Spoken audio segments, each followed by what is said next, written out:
Okie dokie. We got a couple minutes left. Who's first time? Anybody? No? Okay. Second time? Okay. I feel like it's my first time. Every time, right? Don't let me forget, I want to ask you guys, I saw in your little thing that you were offering to let the dogs come up and play. Mm-hmm. Playtime. Do you need to call? Yeah, it's scheduled. Yeah. Okay. And then are there other dogs here too? Or? Not unless you bring them. Oh, okay. It's like if you wanted to bring both of them up so they can be crackheads and do whatever they want to do, then absolutely. Or if you have a friend, right? You want to bring your friend and their dog. Oh, okay. Okay. So. And is it $10 for each dog? Correct. Okay. Yep. Okay. So. I just wanted to get that because we've needed it. Yeah, and we've been telling people, like, if you want to work on the treadmills and things like that during that time, we can walk you through that as well. Because some people, like, they got their dogs, they don't have a backyard. Right. Right? And they either go to a dog park or a park, and when it's snow and ice, like, nobody's going anywhere. No. So. Yeah. Okay, good. Well, good to know. Yeah. 'Cause I was like, I hated to bother you, texting you or whatever. Oh, you're not bothering me, you're bothering the staff. I don't run that phone. That's their deal. Uh-huh. Delegation, right? Did you have a baby? I did. 2 weeks ago today. Aw, did you say? Boy, thank you. So Elijah Andrew Lovelace.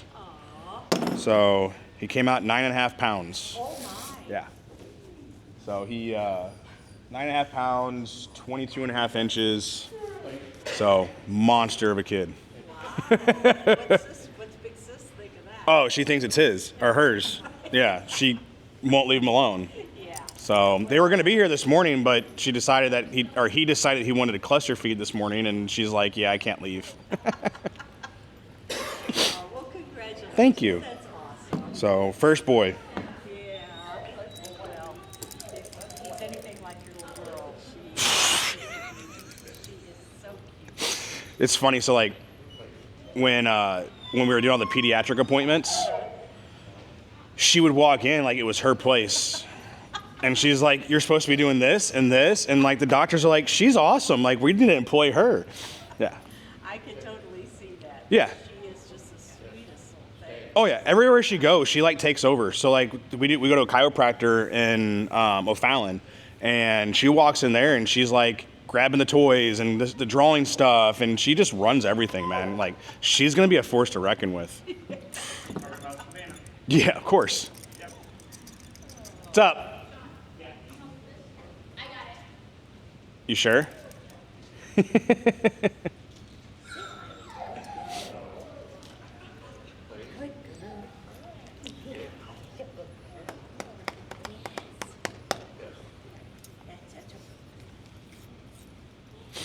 Is he calming down? I think so.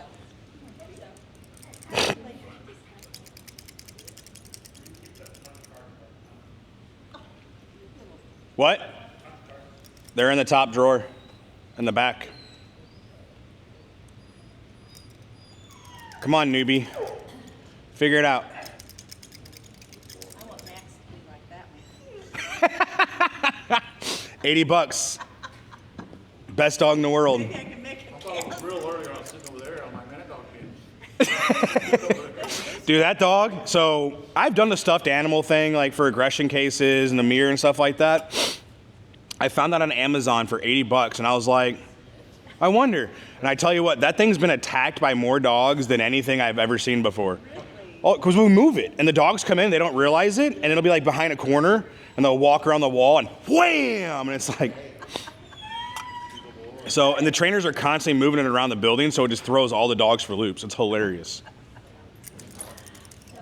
But it's also opposable, so like the legs and stuff move. So you can like put it in a down, you can make it sit. Oh, wow. Yeah. It's very well behaved. Right. I had an eval come in not too long ago, and she was like, "I just want a perfect dog." And I'm like, "I got one. It's right there. I'll sell it to you for $80. You'll never have to pick up after it. Don't have to do anything with it." She did not like that answer. So.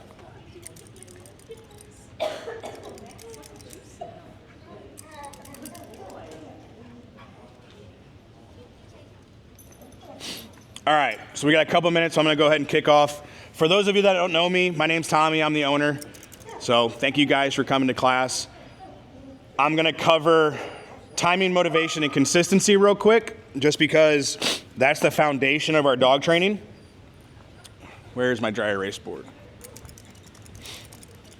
Give you guys a little class. Oh, hi.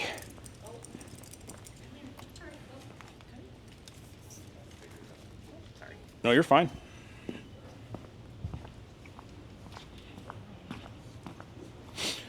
All right, so timing, motivation, and consistency are 3 dog training principles. That is the foundation of how we communicate and set expectations and boundaries with our dogs. Timing is your dog's concept of cause and effect. Your dog has a 1.3 second understanding or window to understand their behavior equals XYZ from us or the environment or anything like that. So what does that tell us? We have a short freaking window to communicate to our dog and then connect the dots, right? So what we have, or what we use to bridge that window to give us a little more time is what we call markers. Everybody seen a clicker or heard of a clicker for dog training? So typically a clicker is a positive marker. So the definition of a marker is simply an auditorial sound that we use to cue the dog that they've done something right or done something wrong. And then we pair that with a consequence, whether positive or negative. So obviously none of you have a clicker, so we're gonna use verbal markers.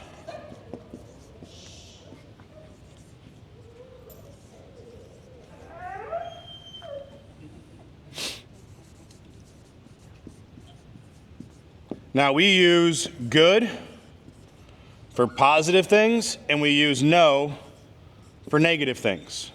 Oops. I'm all hopped up on Mountain Dew this morning. So, if I ask my dog to sit and their butt touches the ground, I'm gonna say, good. You've heard this like 5 times, so shh, stop. If I tell my dog to sit and they don't sit, what should I say? No, right? Now, I really don't care what marker you use, so women typically will say especially if they have kids, because that's how you talk to your kids, right? Am I wrong? And that's okay. The only catch to that is that if your husband or your other kid or whatever is gonna try to talk to the dog and you're using your is gonna be different than everybody else's So if we use a word, it's easier for the dog to understand across the board. Does that make sense?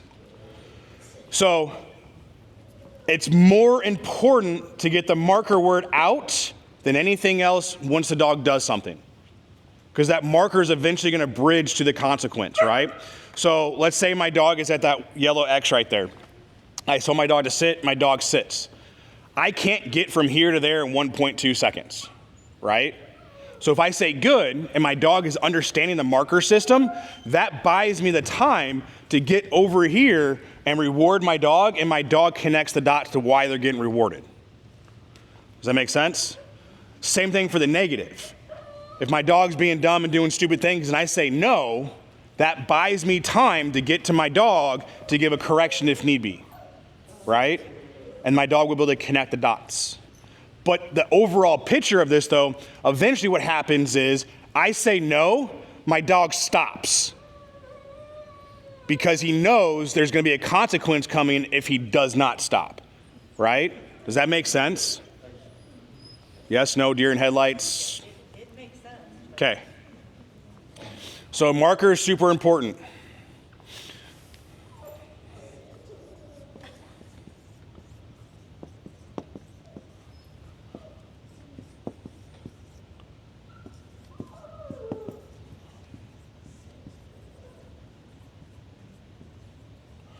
And then we have motivation. If I spelt it correctly, I don't know. Motivation is how we influence our dog's decision making. We have positive motivation, we have negative motivation. Motivation has to be physical because dogs are physical creatures. Have you guys ever watched dogs play? Are they like sitting there talking to each other? No, right? They're beating each other up, they're mouthing each other, they're running into each other. Same thing if they're given a correction. Do they say, don't do that, I don't like that? No, they nip at each other and they bite each other. That's how they correct each other, right? So dogs are physical creatures. Over 90% of their communication is through physical touch and body language. So if you're sitting there talking to your dog, how much of that do you think your dog is going to understand? Not much, right? Because we're not speaking to the dog on their terms. And there's no way that their little brains are going to be able to do what we do, right? We're the bigger brain. So, positive motivation is something physical our dog likes. It can be petting, it can be touching, it can be food, it can be treats, it can be toys, whatever, roughhousing, something your dog likes. Now, one of the things I've noticed over the last couple of years of doing this is that every dog has like a hierarchy or a pyramid of what they considered positive motivation, right? So usually the bottom of the barrel is touching, right?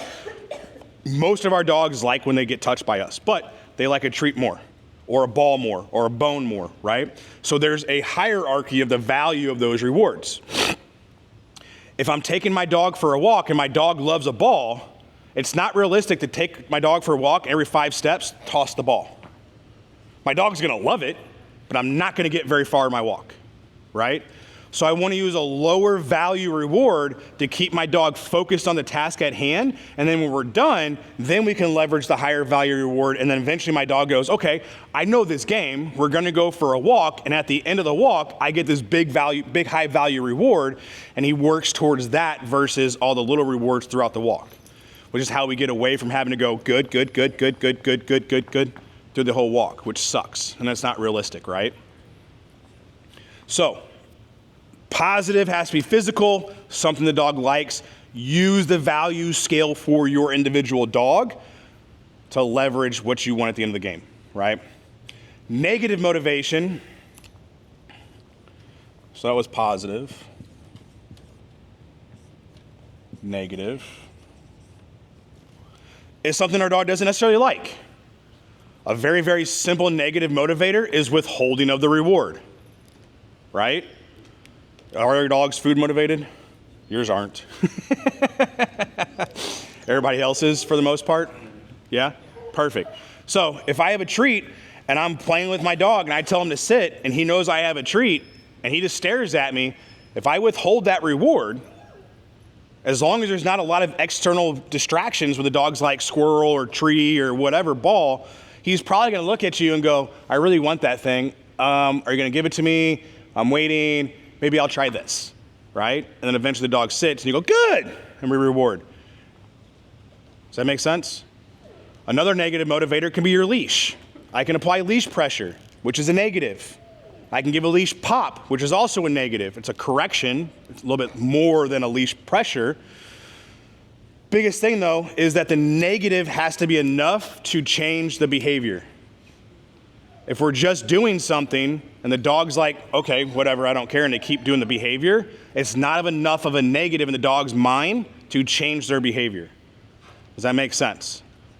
So if my dog is taking off after a squirrel and I'm yelling and screaming at my dog to come back, is my dog gonna listen to me? Probably not, because I don't have enough of a negative or enough rapport built in with my dog for them to come back to me. Does that make sense?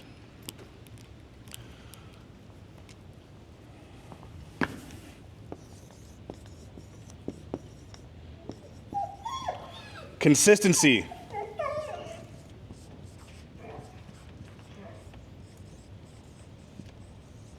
Is being black and white. Dogs don't understand gray area. So if I tell my dog to sit and my dog hovers his butt off the ground and I mark and reward that, that becomes sit, right? If that's okay, if that's your expectation for sit, then that's fine. My expectation for sit is their butt is on the ground. Now, the caveat to that, if you get a big bulldog or a pitty that's got those big thick legs, they can't sit their butt on the ground because they sit on those thighs, right? But for the most part, from what I can tell, all these dogs have the ability to put their butt on the ground, right? Dogs will continue to do what they are successful at. Whose dog jumps? Right? Why does your dog jump? Huh? Excited, but because they've been successful at it, right? We start it when they're this big and they're jumping on our shins. We're like, oh, you're so cute. And we're rewarding for it, right? And then when they're that big and you're mad at them because they're jumping on you now, who's to blame? Is it the dog or is it us? It's us. We created the problem, right? So, if I don't want my dog to do it, think long term, don't let the dog learn how to do it. Otherwise, now we have to fix it. And some things can be fixed fairly easy, some things cannot. So, but ultimately to say, the more times your dog is successful at something, so if we start off as a puppy that little, and by the time he gets that big, and he's been jumping on you since day one, that's a lot of success that you have to try to break. Counter surfing, jumping on furniture. I don't care if my dog's in on my furniture, but I have to invite them up. So now, like when I go home and I sit on my couch, my dogs run up and they sit in front of me and they're waiting to be invited onto the couch. I don't mind them being on the couch, but like I just said earlier, we have a newborn.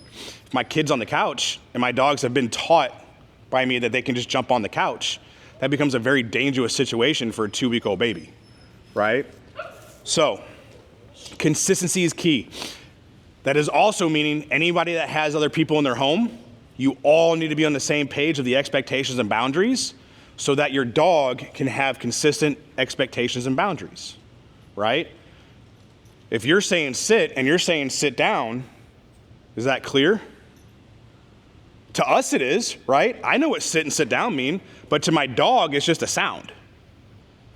And through repetition and classical conditioning, it becomes a behavior that I can mark and reward and then have expectations the dog understands what that word means. But dogs inherently don't understand human language, which is why we can teach in German and French and English and everything else, because we're pairing a sound to an expectation. Does that make sense? And through repetition, the dog understands. It's like, just let me go. So, timing is 1.2 seconds. Markers help us bridge to the motivation. The markers we use here are good and no. Motivation is how we influence a dog's decision making. Positive motivation, negative motivation. And then consistency, being black and white, having house rules, having expectations, and making sure everybody in the family is on the same page. Any questions on that? That's a very quick down and dirty. I know that's fast and a lot of information. No? Fantastic. You guys are all a bunch of like deer in headlights and like mopey and stuff. It's like act like it's winter. All right. Whose dog sits already? Most of the time? What about down? Yeah? What about place? No? Okay. Sometimes when she wants to. Literally won't stay there very long. He kind of goes there and jumps back down and replace them. Okay. Recall, come command. Work in progress. Loose leash walking. No? Everybody's like, oh man. Okay, let's do loose leash walking. All right, this is one of my favorite classes anyway. So loose leash walk, heel command. There's no right or wrong way to do it as long as the dog is doing it. Key things you have to remember is dogs have what we call opposition reflex. So everybody's been to the doctor where they hit your knee and you kick, right? That's a reflex. You have no control over it. So opposition reflex for a dog is very much the same thing. It's the reason why dogs choke themselves out. When they feel back pressure, they instinctively pull against it. Does that make sense? So when you're taking your dog for a walk and you're being drugged by your dog and you're pulling the dog back, all you're doing is kicking up opposition reflex even more, right? So how do we teach a dog to walk if we can't pull on the dog, right? So, is everybody over 21? Yeah? Okay. Who's been drunk? One time? So I call it the drunk walk, right? I don't care if you start with your dog in a sit, whatever. Have your dog on your leash. You're going to hold your handle. You can have a treat in your left hand, handle in your right hand, dog on the left side. If you're going to do it the other way, treats on your right hand, leash in your left hand, dog on the right side. Default for us is left. So what I'm going to do is I'm gonna start walking like I'm drunk. I'm not gonna have any rhyme or reason what I'm doing. I'm gonna make sharp turns, left turns, right turns, about turns. What I'm trying to do is get away from my dog. This becomes a game. So essentially, I start walking, my dog gets away from me, I turn, I lock my leash out, my dog hits the end of the leash. Gets a correction. But I want to do it at the furthest way from my leash as I can, so my dog doesn't associate the correction with me. He associates the correction with being away from me. Does that make sense? Do I need to repeat that? The dog needs to associate the correction for being away from me. I don't want the dog to associate with me giving the correction. Does that make sense? Because what happens is, my dog's going this way because he's distracted. I start going this way. He hits the end of that leash, turns to where the leash pressure came from, sees me walking away. What's the dog gonna do? Come to me, right? So the dog, in his mind, got a correction from getting away from me, saw me go in a different direction, and made the choice himself to come into heel. And this is where I reward. Good, boom. And very, very quickly, your dog will stop trying to get away from you because in his mind, dude, every time I walk away from this fucker, I get a correction. I mean, that's pretty real, right? If every time you walked away from your wife, you got a zap, how quickly would you next to your wife? Pretty damn quick, right? So same kind of thought process with your dog. Now, some dogs need a stronger correction, right? Your bigger dogs, a little bit of a tap, they're probably not gonna care. But the same correction I'm gonna give to that bigger dog, to this dog, that dog's gonna go flying, right? So be cognitive of the amount of pressure you apply to that dog. And it's gonna be something you have to play with. Some bigger dogs are super sensitive where I can just go deet and the dog goes, oh shit, and they come running back to me because they're super sensitive, right? Persephone! She goes home today to North Carolina.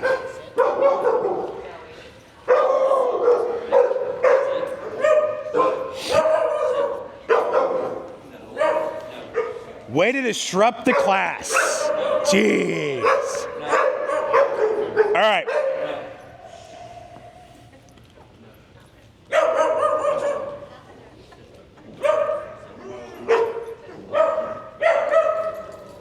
All right, so I'm going to point out one more thing before we start doing the loose leash walking. Do not baby your dogs.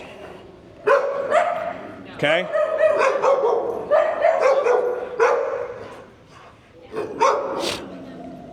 You want me to stop it? Sure, go ahead. Hi. Comes your leash. No. So, harness, miss He your has a leash. collar in here if you want me to change it. Perfect. So, pick her up. She's gonna struggle. Hey, sit. Here.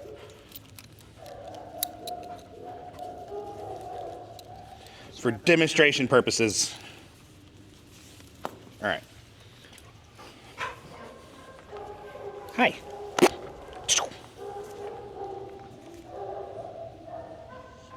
Hi, good. No. Good. So I don't really care so much the obedience position as much as I want the behavior to stop.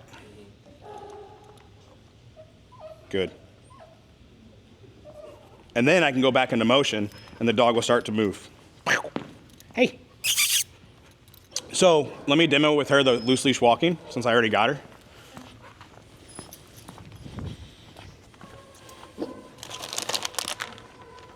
She's like, hi, can you be friends with me? All right.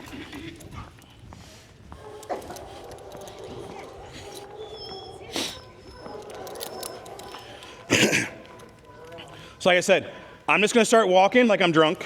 Let the dog hit the end of the leash. Good. No? You don't want treats?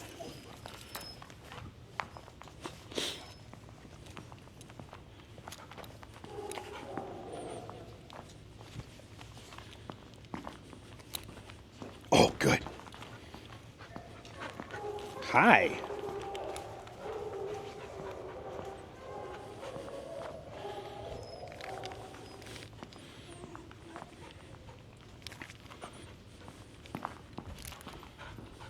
Good.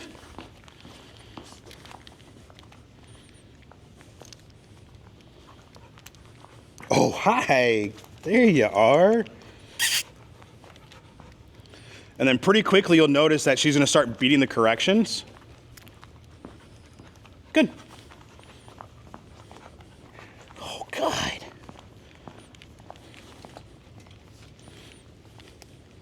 Good girl.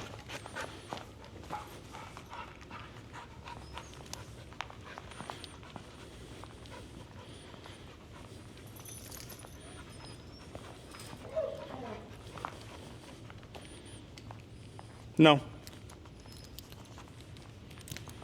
Good.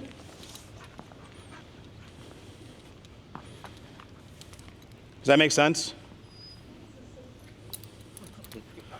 And it'd be a lot more effective if she was like actually wanted food, right? Because then I could reward her right here and she'd want to pay more attention. But I'm some weird guy in a hat that she doesn't know. So it's probably part of it. All right. So what I was saying earlier about not babying your dog.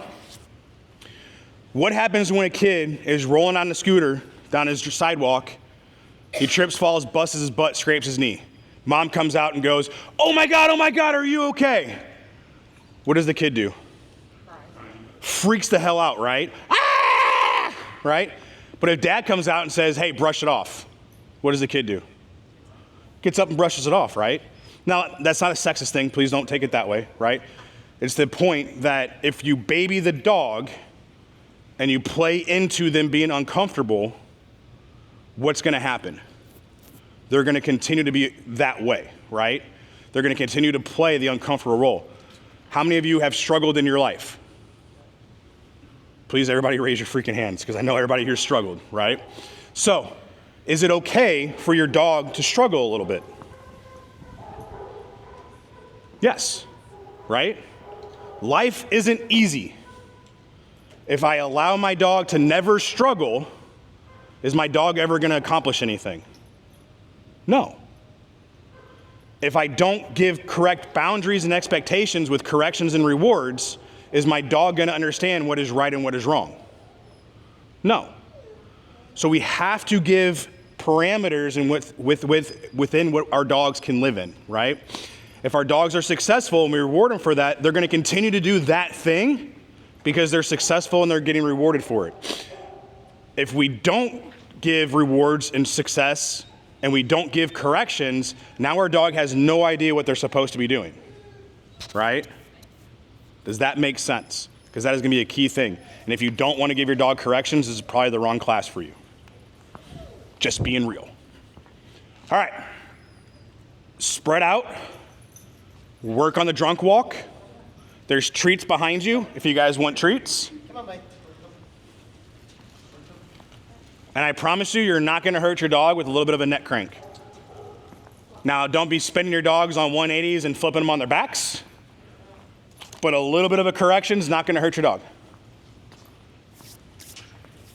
If your dog's at risk of slipping out of their collar, I have a slip lead you can borrow.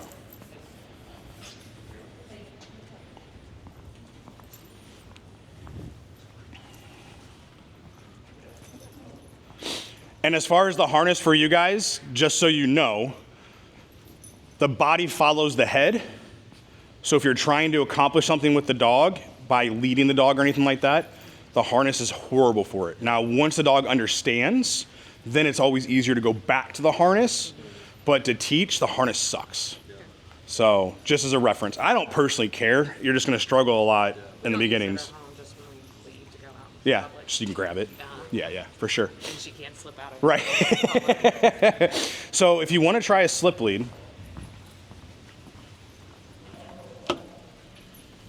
so basically what I turned your leash into,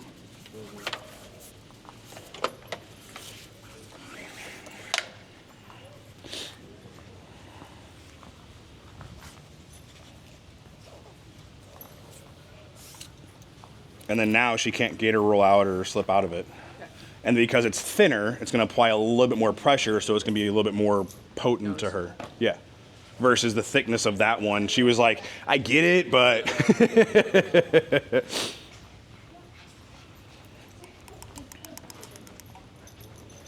Oh, hi.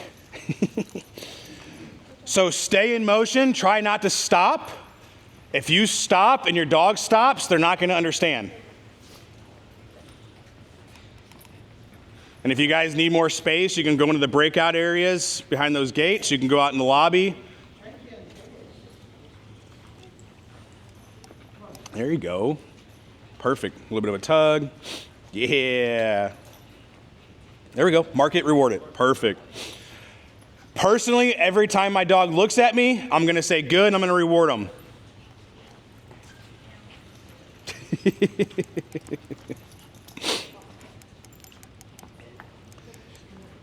doing a lot of crossing it in front of me. I'm not sure how to like. So right now we got to teach, right? So I'm not expecting the dog to understand what he should be doing yet. Ah.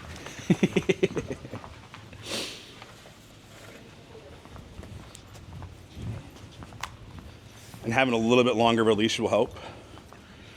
Hi, bud. Oh, sorry. All right, go ahead and take yours off. You want his collar off or just his leash? You can just take the collar, or the leash off, sorry. All right. Hi, buddy. So, do you have a preference, left side, right side? No. Okay. So, right now, I'm just going to let him get distracted. I don't care. Good. I didn't cause the correction. He did, right? By running away from me. Hi.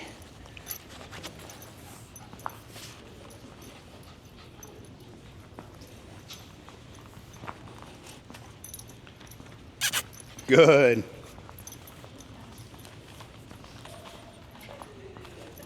It's how it always looks at first with puppies. But can you see, like, when I'm backing away, how he's trying to kick sideways to get close? And part of it, there's conflict, right? He wants to be with mom. So I'm going to stay a little bit further away from you.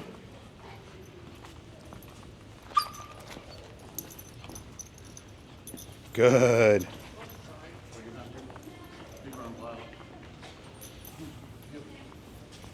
You're a wild man.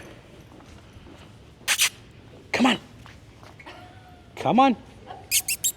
Good. Yeah, hi. Wow. Good.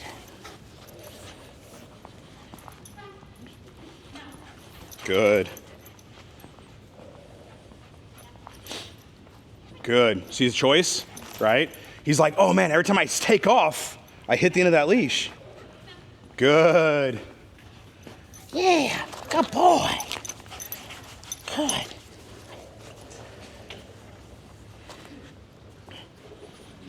Good.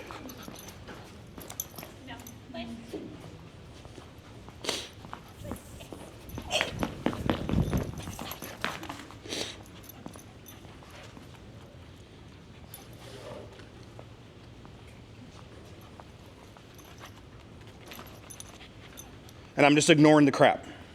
I don't care. Because if I ignore it now and he stops getting paid for it, it'll go away. He's young enough right now that it's just going to fade away. But if I was going to do it with like an older dog, I might have to correct for it because he's bigger, right? What's his name? Pedro. Pedro? Pedro! Good boys. Hi.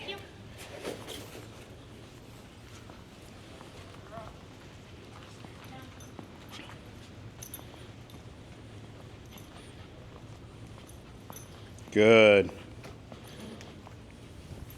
So distraction, correction.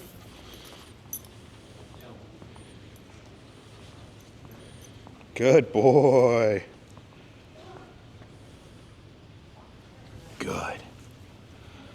Pretty quick. But had I played into all that bullshit that he was doing earlier, he'd be still doing that, right? So a couple little hard corrections and he's like, okay, that's not working. I need to do something else. And then you add a little bit of play of like running back and like playing with him a little bit. And he's like, okay, well, this is kind of fun. And it just kind of goes from there, right?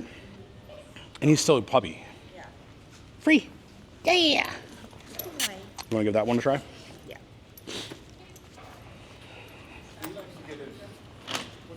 Tommy. He likes to. Hi. When he gets going, he'll pull. Yeah. I've tried the drunk walking. Yeah. But he likes to do it circles when he's. Uh-huh. I don't mind if it's the loose leash, but then he'll go Yeah. and peel out and take off. But I tried the drunk walking and I still have issues with them. Hi. Oh. Oh. Oh. Be nice, Buster.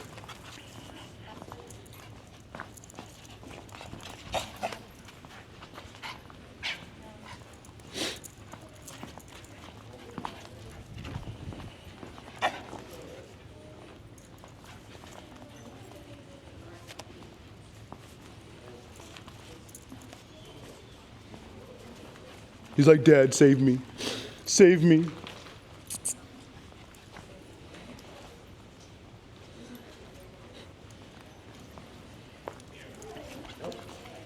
Hi. There you are. Good. So I want you to play the game sneak away. He knows what you want him to do. He knows the drunk walk. You need to sneak away from him by letting him get distracted. And then let him slam himself against it. Don't jerk him. Let him hit the end of the leash, right? Because what I don't want to have happen is, let's say he gets away and he gets just into the leash, and right before you give the correction, he turns back and looks at you and he catches you, give him a correction. Now he's going to associate the correction with you, and he may not want to come back to you, right? So, like, I let him get distracted. I sneak away. Oh, good boy! Distraction. Good. I'm not letting him into the end of the leash. What I'm not doing. Yeah, and he's not going to hurt himself. He weighs what, like 10 pounds? 21. So his body weight's not going to hurt him. No. Now, if you didn't want to have to give such a hard correction, if you went to a prong collar, it would magnify the amount of pressure, and it wouldn't take nearly as much. So, no, sir. Okay. Like showing what I was doing wrong. Yeah, just let him hit the end of that leash, and then if he starts learning the distance of the leash, shorten the leash a little bit. Yeah, because I walk on the side. I don't like walking like this. But now we're kicking in opposition reflex because you're having constant pressure. So that's the idea, is that we want to get away from him so that he hits that leash on a loose leash and then stops the pressure by coming back, Okay. right? So then he learns, every time I walk away, I'm hitting that leash. I need to come back. Thought it was something I was probably doing. Yeah. I would hold my distance and turn around and do the drunk walk. So that I go to the leash and kind of. Yeah, Okay. yeah, All right. yeah, absolutely. Thank you. Yeah, no problem.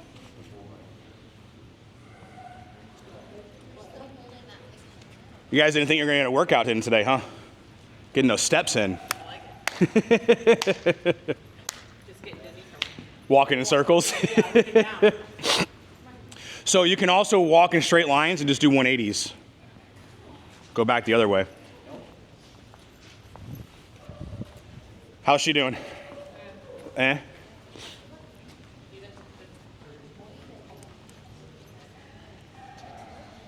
There you go.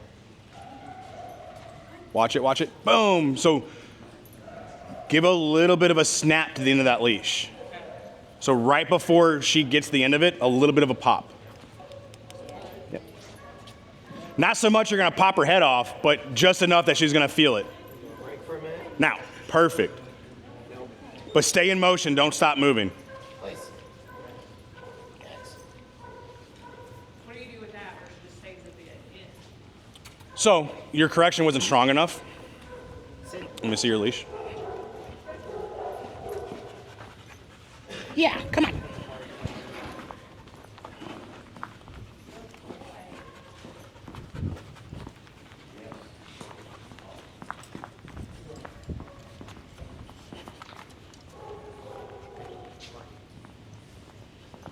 Oh, good. You caught me.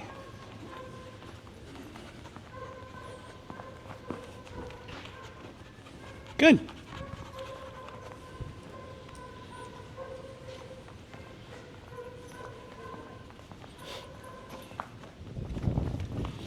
So she's to the point now where you can play the sneak away game.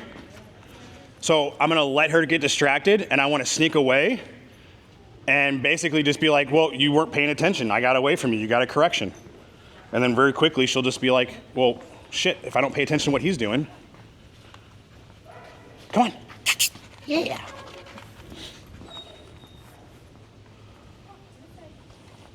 Okay. Good. Thanks for showing it's us, Zoe. It typically is. Thanks. Thanks. Good job, Saddle. Good job. Anybody else need help?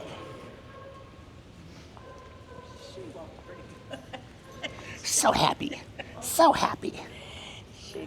So happy. We do use a retractable, but that's the only time they ever get to run. Right. So I let them go ahead Be of dogs. me and- yeah. Yeah, nothing wrong with that. But she will stay with me. And if I keep walking, she'll. Yeah. Especially after the first 5 minutes or so are done. Yeah. Him, on the other hand, There you go. And then just guide him back. Perfect. So if he's jumping on front of you, you can knee him, get him out of your space, give a little bit of leash pressure over, but don't let him get in front of you like that. That's your space. Think of it like a dance, right? You have your dance space, Dirty Dancing style, right? He's got his space. So if he's doing that, turn and go the other way. There you go. Perfect. Mark, you're good. Nope, turn and go.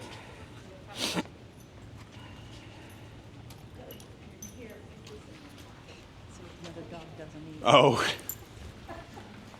I'm rich. Tell my kids, those pennies turn into nickels. Nickels turn into dimes. Oh, Savannah loves it, man. She'll come up and go, I've got money. I'm going to go buy something. And then she goes to the store with a penny, and they're like, that's like $1.50. She's like, I don't understand. There you go. Good.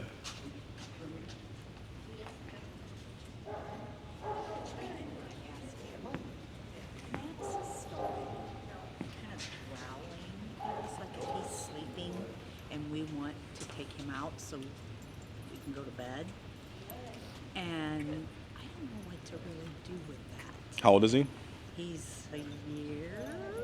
Is there anything around him that he's trying to possess? Or No. He's just laying next to us or whatever, sleeping. And then it's like, okay, well, it's time to go to bed, so we want to take him outside. But then we'll go to move him or pick him up or whatever to take him out, and then he'll kind of. So it could be the age. He could be coming into his own as a dominant dog, I quote just unquote. don't want that. I don't want another one of these. Yeah.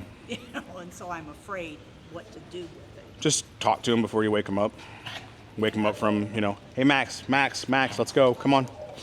Yeah. Instead of trying to touch him first or whatever. Okay. I mean, I don't know about you, but if you grab me when I'm sleeping, I'm probably swinging. I get that, but I just don't want, I just don't want another biter. Yeah. I've got one, and I don't Yeah. want to. Just wake him up before you do anything.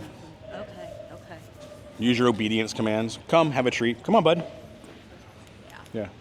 That's what I would try first before anything else. Okay. And if that works, then we don't have to go down a rabbit hole of a bunch of other stuff. Yeah. So.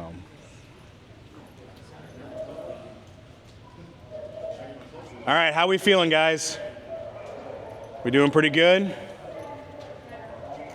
Doing better? They're not all over the place anymore, it looks like. Not bad for a quick session. All right, go back to your place cots.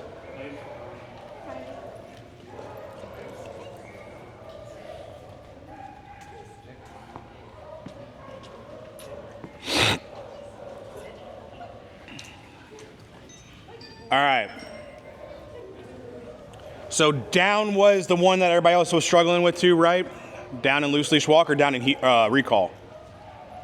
Which would you rather work on, recall or down? Down? You sure? Recall is more important, but. All right, we'll do down.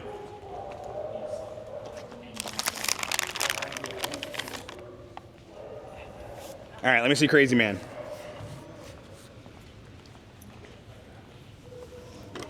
So I like doing it on an elevated platform at first. If you guys want to come over here so you can see. Come on. Are you gonna be a pain? Are you gonna be a pain? Good. So if you're on an elevated platform, I can drop the treat below the surface, which gets the dog lower to the ground. Okay, you can have one. There you go.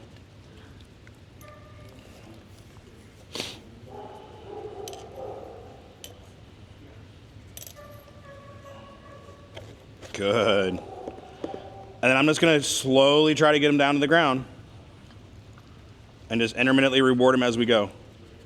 Good. Good. Free. And I don't want to hold him in that position for too long. Free. Good.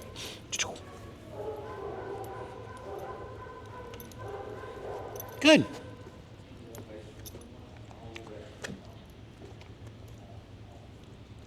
Yeah. So same thing, I drop it down below the surface. A little bit of pressure on the shoulder to help him out. And right now I'm just building muscle memory. I'm just teaching him the position I want him in. So he's not going to go down by that way, so I'm going to put him in a sit first. Now I'm going to bring him down so he's halfway there. Good.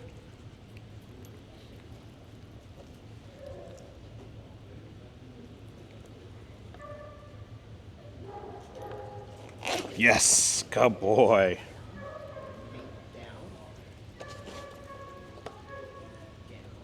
Good. Good. Good. Free. Here, go get it. What? What?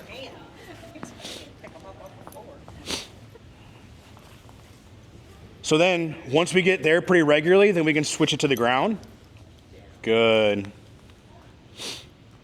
And if you notice, I'm going back into the dog. Good. And I'm only marking when the front elbows are on the ground. Right? I don't care if his hips are straight or if his hips are kicked out, but I want those front elbows on the ground. I want his belly on the ground. But what you don't want to do is do one of these where you drag him away, because he's going to move with you. If I push into him, I don't have a treat right now.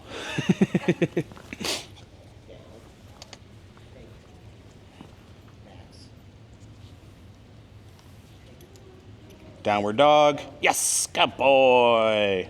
Does that make sense? Free. All right, so go ahead and work on that.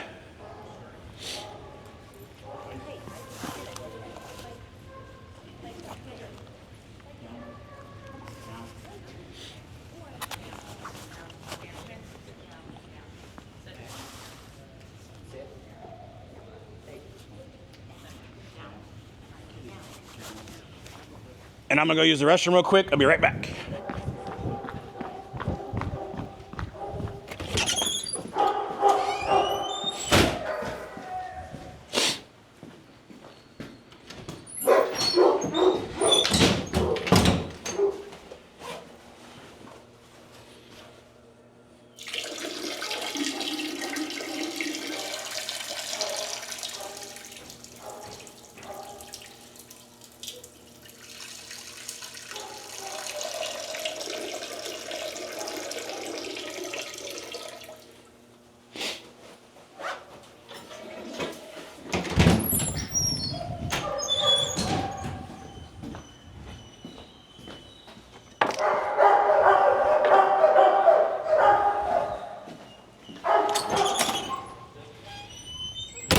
Hi, Max.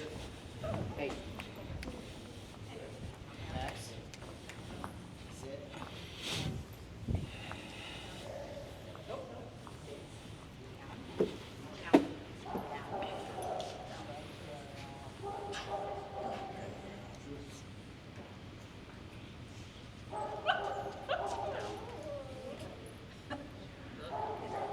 So make sure you mark first.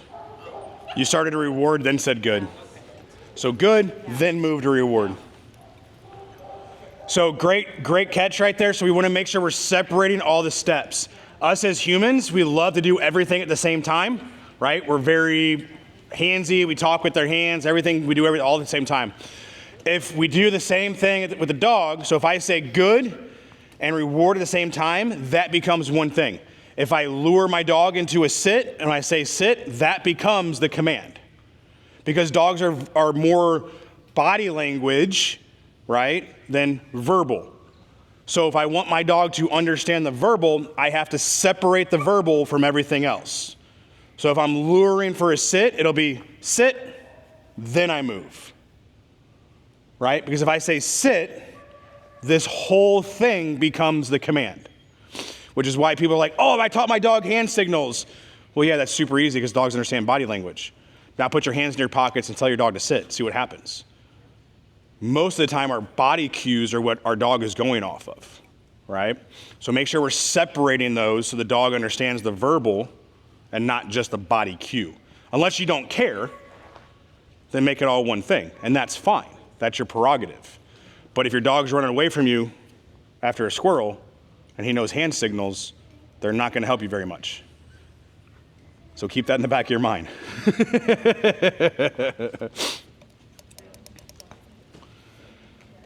All right, go ahead and go back to your place cots.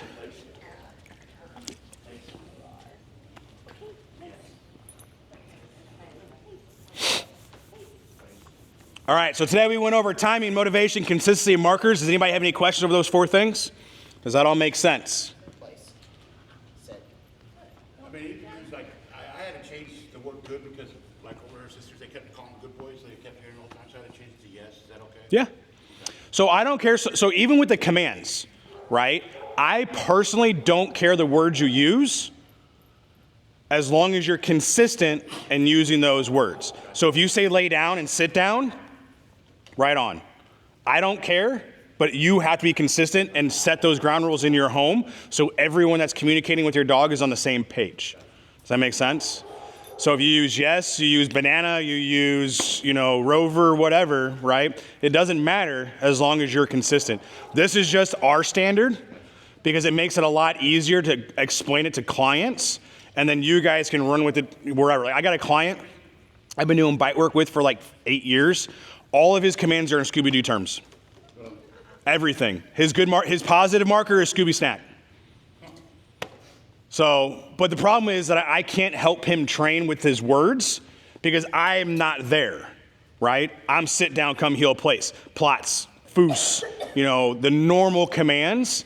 I can't keep track of his stuff, so he comes to me and says, hey, this is what I'm dealing with. Okay, well, do this, do this, do this. And then he uses his commands to get accomplished, right? So the words don't matter. You can literally make sit be banana and down be orange.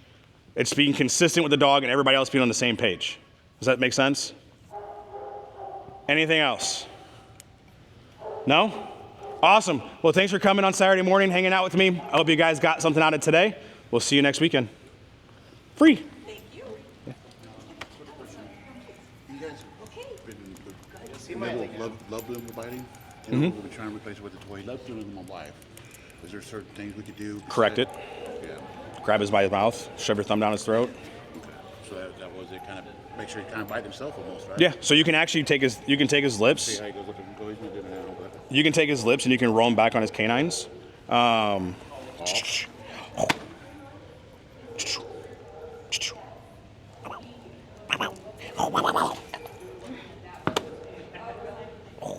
Good. good boy.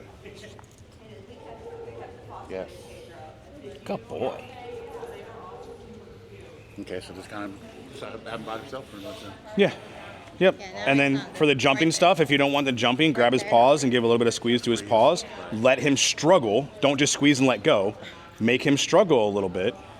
And then when he backs down and he goes into a sit, good. And then just reward him for that. Oh, okay. Yep. And that'll go away real quick. There you go. Squeeze. Let him struggle for a second. Tell him to sit. Just grab his mouth. There you go. Perfect. Sit. Let go.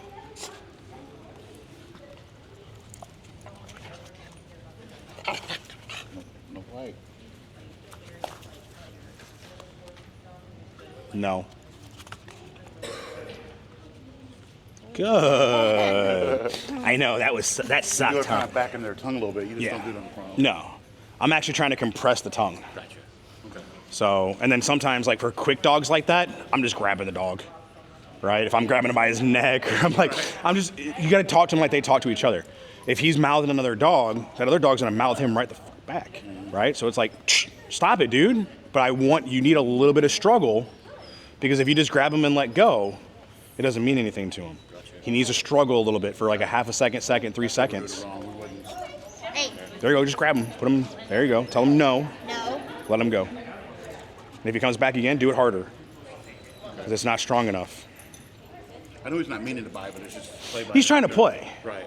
But you have to set those boundaries, right? Because if he was going to be with a litter mate or another puppy or another dog, they're going to set boundaries for him. I don't like that. Stop that shit. And they're going to do it back to him. It's really bad at night. Like, he'll wake me up to let him go potty. So when he comes back, he sleeps with us. So he jumps up on the bed, and then I get in bed, and he's just on my hand, like gnawing on. Yeah. Yes. Good boy. Yeah, the correction has to be, a correction is not a correction if it doesn't change the behavior. Does that make sense? So, and it's human-wide too, right? If you do something to me, and I give you a correction for it, if it doesn't mean anything to you, Shrug off the shoulders. right, it doesn't matter, right? It's a fly. Get out of here, right? So now, within reason, guys, right? Don't hurt the dog, right? Don't take it so far that you're pissed off and you're using emotion. Right. Take the emotion out of it, give him a fair correction that he responds to, and then end it there. Okay. Thank you. Yeah. Congratulations again. Thank you. Come on, Buster.